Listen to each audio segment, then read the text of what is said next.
कि शहर का दुश्मन कौन है, शहर के विकास और तामीर का दुश्मन कौन है।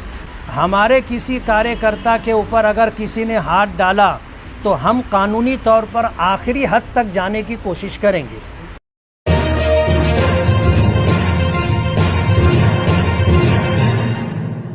2024 असेंबली का इलेक्शन सर पर है। इन 5 सालों में 2019 के इलेक्शन के बाद पहले 2 साल 2020-21 या 19-20 ये 2-2.5 साल कोरोना काल होने की वजह से पूरी दुनिया रुक गई थी। सरकार के पास ख़जाने में पैसा नहीं था। शहर के विकास के लिए, कामकाज के लिए जो आमदार निधि थी वही 2 करोड़ और 3 करोड़ रुपये मिली थी। उनके बाद जब कोरोना काल ख़त्म हो गया तो शहर के विकास के लिए हमने जो भी हुकूमत रही, महाविकास आघाड़ी के कुछ दिन रहे और उस सरकार के गिर जाने के बाद महायुति के जो है दिन रहे। इन दोनों सरकारों से शहर के विकास के लिए हमने हर मुमकिन कोशिश करके फ़ंड लाना और फ़ंड का इस्तेमाल करना, ये हमारे प्रोग्राम का एक हिस्सा रहा। आप मीडिया से ताल्लुक़ रखते हो, आपको पता है कि हमने जब काम शुरू किया तो काम शुरू होने के बाद आमदार निधि के कुछ काम टारगेट करके उसे बहुत बिलो डाला गया ताकि वो काम उनको मिल जाए जो टेंडर डाल रहे हैं। और उनका प्रोग्राम ये था कि ये काम ले करके हम काम नहीं करेंगे। जब इस बात की भनक हम लोगों को लगी तो हमने कलेक्टर और डिविज़नल कमिश्नर से बात करके जिन कामों में बहुत बिलो टेंडर डाला गया था हमने उन कामों को कैंसिल करवा दिया। इसके ख़िलाफ़ शहर की एक सियासी पार्टी और उसके ज़िम्मेदारान हाई कोर्ट तक पहुँचे और हाई कोर्ट पहुँच करके डिविज़नल कमिश्नर के इस फैसले के ऊपर स्टे लेने की उन्होंने कोशिश की। ये मामला साल भर, साल 1.5 साल से चलता रहा और हमारे सारे काम हाई कोर्ट में मैटर होने की वजह से रुके रहे।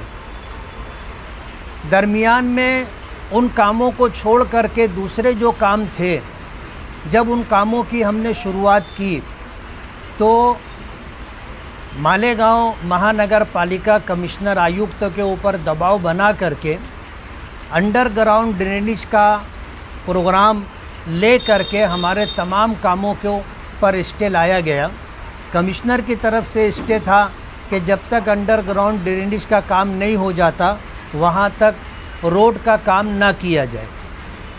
जबकि सबको इस बात का पता है कि माजी में जितने रोड बन चुके हैं उन रोड और सड़क को तोड़ करके जब अंडरग्राउंड ड्रेनेज का काम किया जाएगा तो रोड का तोड़ा हुआ जो हिस्सा होगा उसको बना करके देना एजेंसी की ज़िम्मेदारी होगी, ठेकेदार की ज़िम्मेदारी होगी। तो हमारा काम रोकने का कोई अधिकार या यूँ कहना चाहिए कि कोई ऐसी बात नहीं थी कि हमारा काम रुकवाया जाता, लेकिन काम रुकवाया गया। जब काम कमिश्नर की तरफ से रुकवा दिया गया तो हम लोगों ने हमारे पालक मंत्री से भी बात की और मंत्रालय में भी मिनिस्टरों से, नगर विकास में भी बात की। उसके बाद कमिश्नर के साथ 1 से ज़ायद मरतबा हमने मीटिंग की और हमने अंडरग्राउंड ड्रेनेज के लिए पूरा प्रोग्राम जानने की कोशिश की। तो हमें हैरत हुई कि कॉरपोरेशन के पास भी अंडरग्राउंड ड्रेनेज के लिए पूरा प्रोग्राम नहीं है। जो भी एजेंसी है उस एजेंसी के ज़रिए जो काम करवाया जा रहा है, हमें जो मालूमात मिली कि ये तकरीबन 499 करोड़ रुपए का काम है और 499 करोड़ रुपए के अंदर 465 किलोमीटर की पाइपलाइन हमारे शहर में अंडरग्राउंड के लिए, ड्रेनेज के लिए डाली जाएगी। हमने जब मज़ीद जानकारी ली तो मालूम पड़ा कि मशरक़ी सिमत का इलाका यानी मालेगांव सेंट्रल में बहुत सारे इलाके इस स्कीम में शामिल नहीं है। हमने उसकी जानकारी ली तो ये बात हमारे सामने आई कि इस स्कीम में मशरक़ी इलाके की तकरीबन 240 किलोमीटर पाइपलाइन और मिलेगी तो ये प्रोग्राम पूरे शहर के लिए मुकम्मल होगा। मगरिबी इलाके के सारे इलाके इसमें शामिल हैं। मशरक़ी इलाके के एक बहुत बड़े हिस्से को अंडरग्राउंड ड्रेनेज के प्रोग्राम से महरूम रखा गया। तो ये 499 करोड़ रुपए का प्रोग्राम है और मालेगांव के लोगों को, सियासी पार्टी के ज़िम्मेदारान को इस बात का पता है कि माजी आमदार शेख आसिफ साहब जो कारपोरेशन में बरसरे इक़्तिदार थे, इन्होंने इस बात की कोशिश की थी एक एजेंसी ला करके कि ये ठेका उनकी लाई हुई एजेंसी को मिल जाए और जो टर्म और कंडीशन टेंडर में थी वो एजेंसी उस टर्म और कंडीशन को मुकम्मल नहीं करती थी। उसने ऐसे बोगस पेपर लगाए टर्म और कंडीशन को फुल करने के लिए कि उस एजेंसी को काम मिल जाए। और मणिपुर के अंदर उन्होंने इस तरह का कामकाज किया था। टर्म और कंडीशन में जो बातें थी उसका हवाला मणिपुर से लाया गया था। लेकिन कहते हैं कि आज दुनिया घर आंगन है, बहुत मुख्तसर हो गई है। आदमी जानकारी लेना चाहे तो मालेगांव में अपने घर में बैठे बैठे दुनिया जहां की जानकारी ले सकता है। दूसरी एजेंसी के लोगों ने मणिपुर पहुंच करके वहां इस बात की इंक्वायरी की तो मालूम पड़ा कि इस एजेंसी ने मणिपुर में कोई काम नहीं किया है और मणिपुर के हवाले से जो पेपर उन्होंने साथ में सबमिट किए हैं वो बोगस है। इसलिए वो मामला रद्द हो गया और दूसरी किसी एजेंसी को दोबारा टेंडर होने के ऊपर काम मिला। हमें इससे मतलब नहीं है, हम ये बताना चाहते हैं कि शहर के विकास के लिए हमने जो फंड लाया था और काम हम कर रहे थे, हमारे काम को रुकवाने की कोशिश की गई। पहले एक सियासी पार्टी के लोग हाई कोर्ट से जा कर के स्टे लेकर के आए। उसके बाद जो होते काम थे उसको रुकवाने के लिए कमिश्नर पर प्रेशर बनाया गया और कमिश्नर ने अंडरग्राउंड ड्रेनेज के नाम पर पूरे शहर में कामकाज पर स्टे दे दिया गया। हमने कमिश्नर के सामने जब पूरी बात रखी, जानकारी लेना चाहिए, तो कारपोरेशन के पास पूरा एस्टीमेट नहीं था, कारपोरेशन के पास पूरा नियोजन नहीं था और कारपोरेशन इस मामले में हमें मुतमईन नहीं कर सकी। तो कमिश्नर को हमने कहा कि जब आपके पास पूरे शहर का प्रोग्राम अभी भी नहीं है और पूरे शहर के कामकाज का नियोजन भी नहीं है, तो आप तो हमारी लाई हुई निधि जो है, फंड जो है, इसको ज़ाय करना चाहते हैं। काम नहीं होगा, टाइम ख़त्म हो जाएगा, ये लाया हुआ फ़ंड वापस चला जाएगा। कितनी कोशिशों से इस फंड को लाया गया है वो आपको पता है। हमने स्टे उठवाया, काम शुरू किया। आज इस प्रेस कॉन्फ्रेंस के ज़रिए से हम आपको और पूरे शहर को ये बताना चाहते हैं कि माजी आमदार शेख आसिफ साहब ने असलम अंसारी के नाम से हाई कोर्ट के अंदर पिटीशन डाली है और अंडरग्राउंड ड्रेनेज का हवाला दे करके हमारे काम को रोकने की कोशिश की जा रही है। मैं पूरे शहर को ये बात बताना चाहता हूँ कि ये बरसरे इक़्तिदार रहे, इनके वालिद मोहतरम आजहानी शेख रशीद साहब जो है 2 मरतबा आमदार रहे, शेख आसिफ साहब 1 मरतबा आमदार रहे, इनके वालिद मरहूम शेख रशीद साहब 2 मरतबा मेयर रहे, इनकी वालदा 2 मरतबा मेयर रहीं। ख़ुद शेख आसिफ साहब जो है कारपोरेशन में इस चेयर पर बराजमान रहे, इनके भाई जो हैं वो स्टैंडिंग कमेटी के चेयरमैन रहे।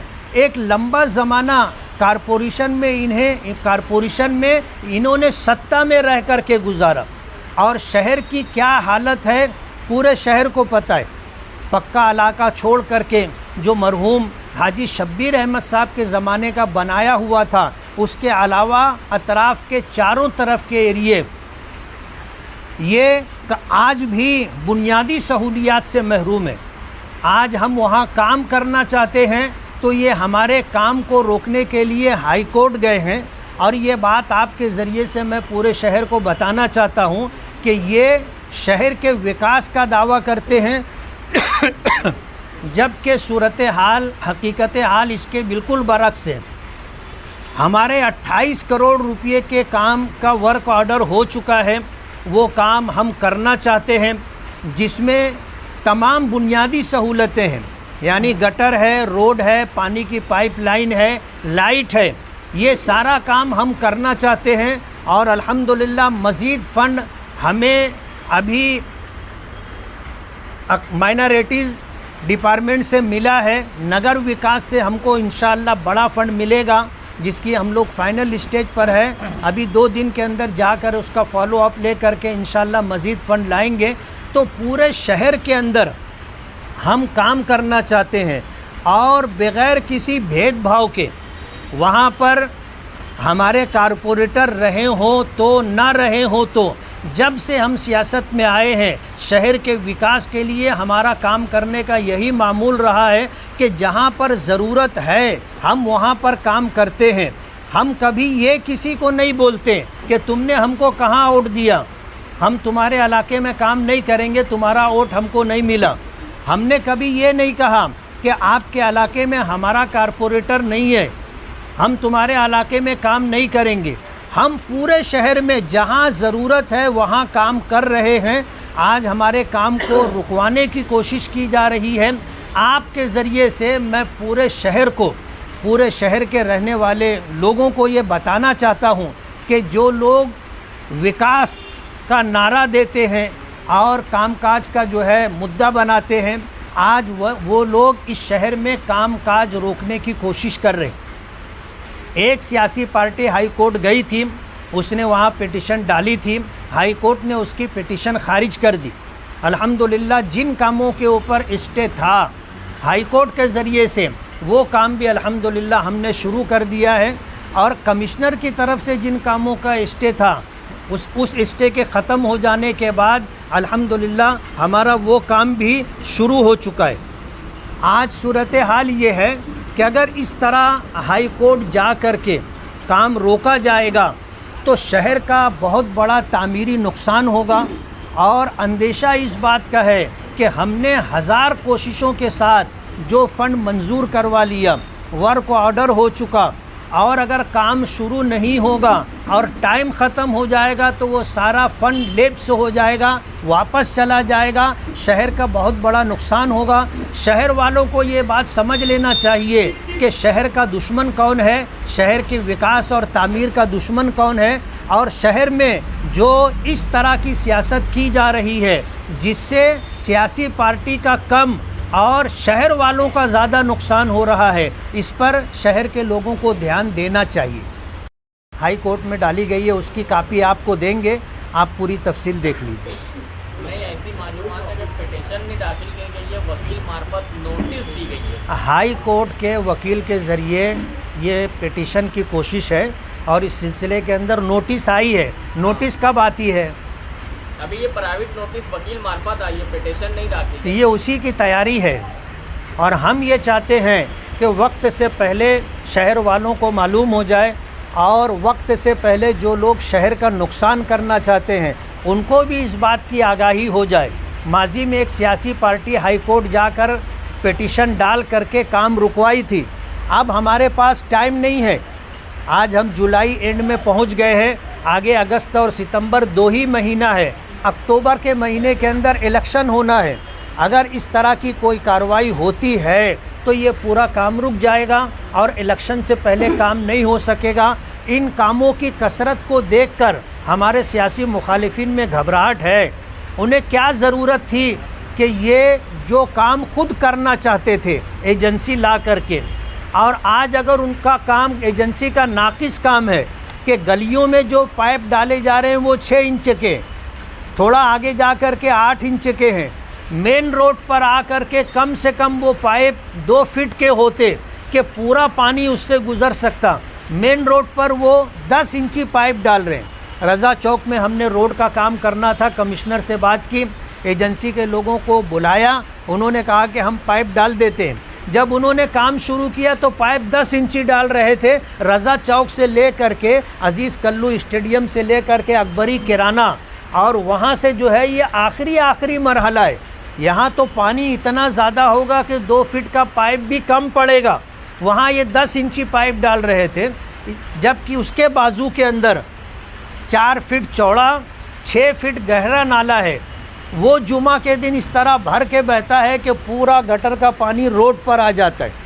पूरा हसनपुरे का इलाका गंदे पानी से भर जाता है। मस्जिद में जाने के लिए लोगों को रास्ता नहीं रहता। ऐसी सूरत हाल है। जब मुझे मालूमात मिली तो वो काम हमने रुकवा दिया और कमिश्नर को हमने कहा कि हम काम करेंगे, तुम अपना स्टे वगैरह ख़त्म करो और पेच वर्क तुम्हारे एग्रीमेंट में है। रोड बनने के बाद जहां अंडरग्राउंड ड्रेनेज का काम होगा एजेंसी वहां पेच वर्क करके देगी, तो तुम हमारा काम क्यों रोक रहे हो? तो हमने काम अल्हम्दुलिल्लाह शुरू कर दिया है। कमिश्नर साहब ने भी अखबार में आह्वान भी किया है कि वायरे गटर का कोई विरोध ना करे, वो काम को होने दे। इसके अखबार में उन्होंने क्या भी छपा है। कमिश्नर साहब तो क्या है कि अपनी बात पूरी करेंगे, लेकिन ये आज 499 करोड़ रुपए का अंडरग्राउंड ड्रेनेज का प्रोग्राम है। अगर ये स्कीम फेल हो जाती है और जो पाइप इस्तेमाल किए जा रहे हैं, हमें 100% इस बात का यकीन है कि ये नियोजन सही नहीं है और जिस तरह जिस कुत्र का पाइप डालना चाहिए वो नहीं डाला जा रहा है, ये स्कीम फेल हो जाएगी। इस पर गौर करने की ज़रूरत है। अगर इस स्कीम को नाफिज करना है तो इस तरह नाफिज होना चाहिए कि ये स्कीम कारामद रहे। लेकिन आप पर ये भी इल्ज़ाम लगा रहे हैं कि 2019 में जो आपका मैनिफेस्टो था उसमें से आपने कोई काम नहीं किया और इसी को मुद्दा बनाकर वो घरों घर लेकर जाने वाले। तो मैनिफेस्टो जो 2019 तक है तो उसमें भी कितना काम है? आज की मौजूदा सरकार अपना मैनिफेस्टो नहीं पूरा कर पा रही है। आज की जो मौजूदा सरकार है, सत्ता में है, वो अपना मैनिफेस्टो नहीं पूरा कर पा रही है। जिसके पास सब कुछ है, वसाइल है, ज़राए हैं। हम तो सत्ता में भी नहीं। हम जिस पार्टी से ताल्लुक़ रखते हैं उस पार्टी के ताल्लुक़ से किस तरह की बात कही जाती है आप समझ सकते हो।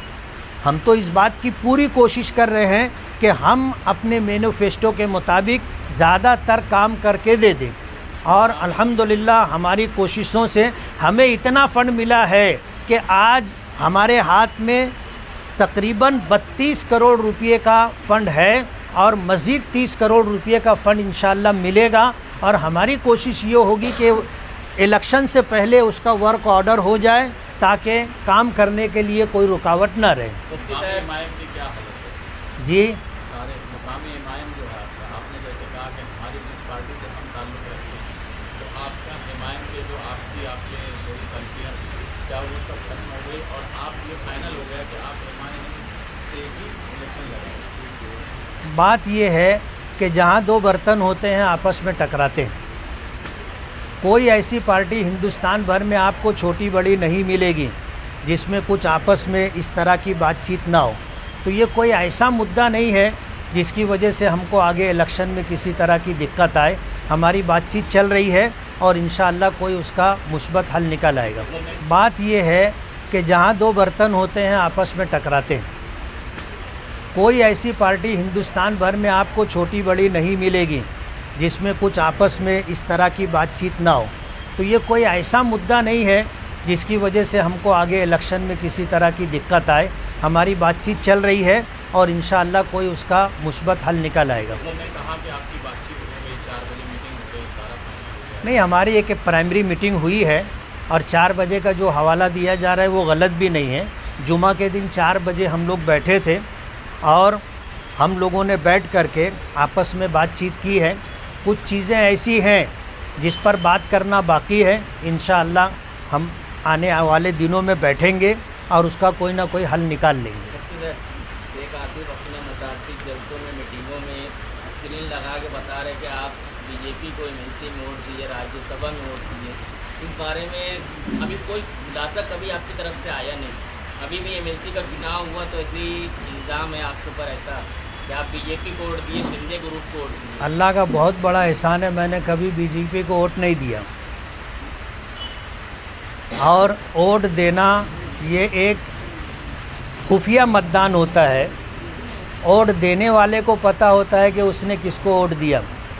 अब जिन लोगों का वोट देने से कोई ताल्लुक़ नहीं है, आज वो इस तरह का इल्ज़ाम लगा रहे हैं।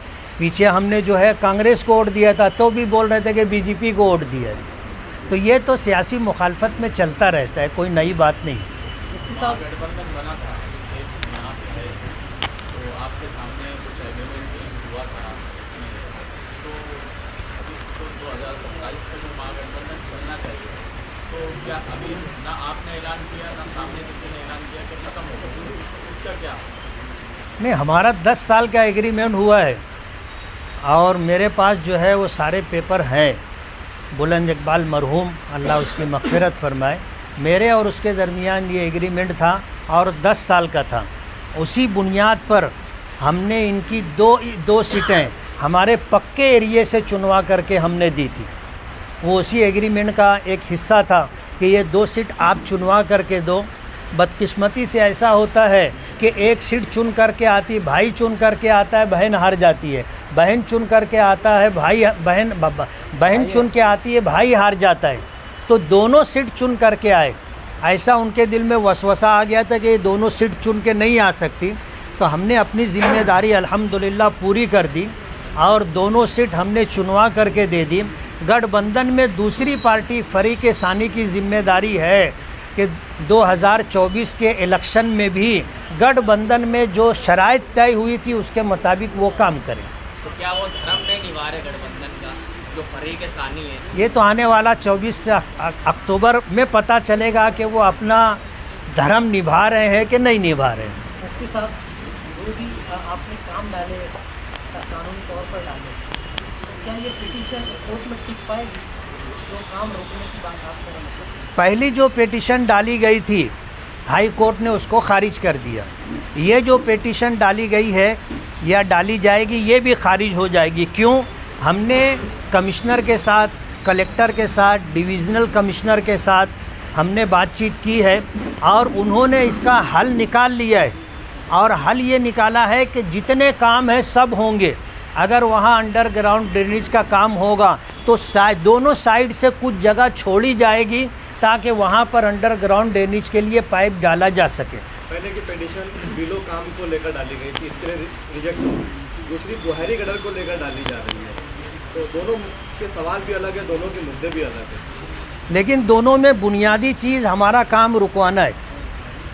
ये बुनियादी चीज़ है कि काम ना हो, ये बुनियादी चीज़ है। जाने के लिए हीले हवाले बहाने तो सैकड़ों बनाए जा सकते हैं, लेकिन इंशाअल्लाह ये पिटीशन भी रुकेगी नहीं, ये पिटीशन भी खारिज हो जाएगी। इसलिए कि डिपार्टमेंट के साथ बैठ करके हमने पूरा नियोजन किया है कि जिस रोड पर आपको अंडरग्राउंड ड्रेनेज का पाइप डालना है, अगर वहाँ काम नहीं हुआ है हम रोड बना लेते। तो डिपार्टमेंट ने कहा है कि दोनों साइड से थोड़ी जगह छोड़ करके रोड बनाना, ताकि जब अंडरग्राउंड ड्रेनेज का पाइप डाला जाए तो रोड तोड़ना ना पड़े। और 1999 की जो बात थी वो शेख रशीद मरहूम के चले जाने के साथ चली गई है। आज अगर कोई ये समझता है कि 1999 की तारीख़ दोहराएंगे तो उनको कान खोल करके सुन लेना चाहिए कि कानून अपना काम करेगा, कानून के रखवाले अपना काम करेंगे। हमारे किसी कार्यकर्ता के ऊपर अगर किसी ने हाथ डाला तो हम कानूनी तौर पर आखिरी हद तक जाने की कोशिश करेंगे।